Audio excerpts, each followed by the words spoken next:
বগুড়ার শাহজাহানপুরে আলুবাহী ট্রাক থামিয়ে চাঁদা দাবির অভিযোগ উঠেছে উপজেলা স্বেচ্ছাসেবক দলের নেতাদের বিরুদ্ধে। এই ঘটনায় প্রতিকার চেয়ে এক আলু চাষী থানায় লিখিত অভিযোগ করেছেন, তবে অভিযোগ অস্বীকার করেছেন অভিযুক্তরা। বগুড়া থেকে আব্দুর রাজ্জাকের ক্যামেরায় আব্দুল সালাম বাবুর পাঠানো তথ্যচিত্রে ডেস্ক রিপোর্ট। শস্য ভাণ্ডার খ্যাত বগুড়ার শাহজাহানপুর উপজেলায় প্রতি বছরই ব্যাপক হারে আলু চাষ হয়ে থাকে। এবারও তার ব্যতিক্রম নয়। ফলন ভালো হলেও বাজারে দাম কম, তার উপর মরার উপর খরার ঘা হয়ে দাঁড়িয়েছে চাঁদা আদায়। বিকাশ পেমেন্টে 10,000 টাকার বেশি অফার, শপিং চলছে তো। উপজেলার জগন্নাথপুর গ্রামের কৃষক মেহেদি হাবিব আব্বাসের আলুবাহী ট্রাক থামিয়ে চাঁদা দাবির অভিযোগ উঠেছে উপজেলা স্বেচ্ছাসেবক দলের নেতা আয়ুব আলী মমিন সহ কয়েকজন নেতার বিরুদ্ধে। শুধু তাই নয়, অভিযোগ রয়েছে জমিতে এসেও ধরিয়ে দেয়া হয় চাঁদার স্লিপ। এতে ভুক্তভোগী থানায় লিখিত অভিযোগ করেন।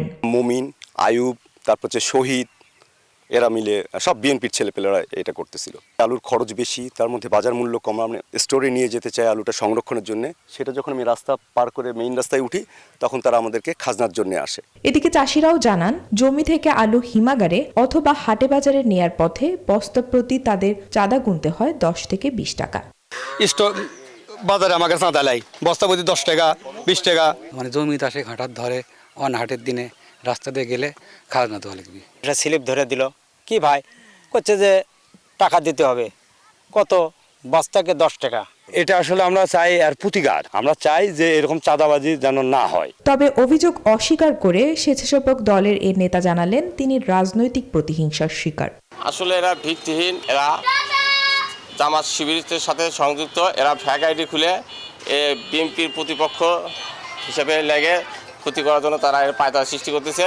লিখিত অভিযোগ পাবার কথা স্বীকার করে শাহজাহানপুর থানার এই পুলিশ কর্মকর্তা আইনগত ব্যবস্থা নেওয়ার আশ্বাস দিলেন। হ্যাঁ, অভিযোগ প্রাপ্তিতে আমরা অবশ্যই আইনগত ব্যবস্থা গ্রহণ করব। অচিরেই যেন এই চাঁদাবাজি বন্ধ হয়, এই লক্ষ্যে প্রশাসন কার্যকর পদক্ষেপ নেবে, এমন প্রত্যাশা স্থানীয় কৃষকদের। Desk report, news 24।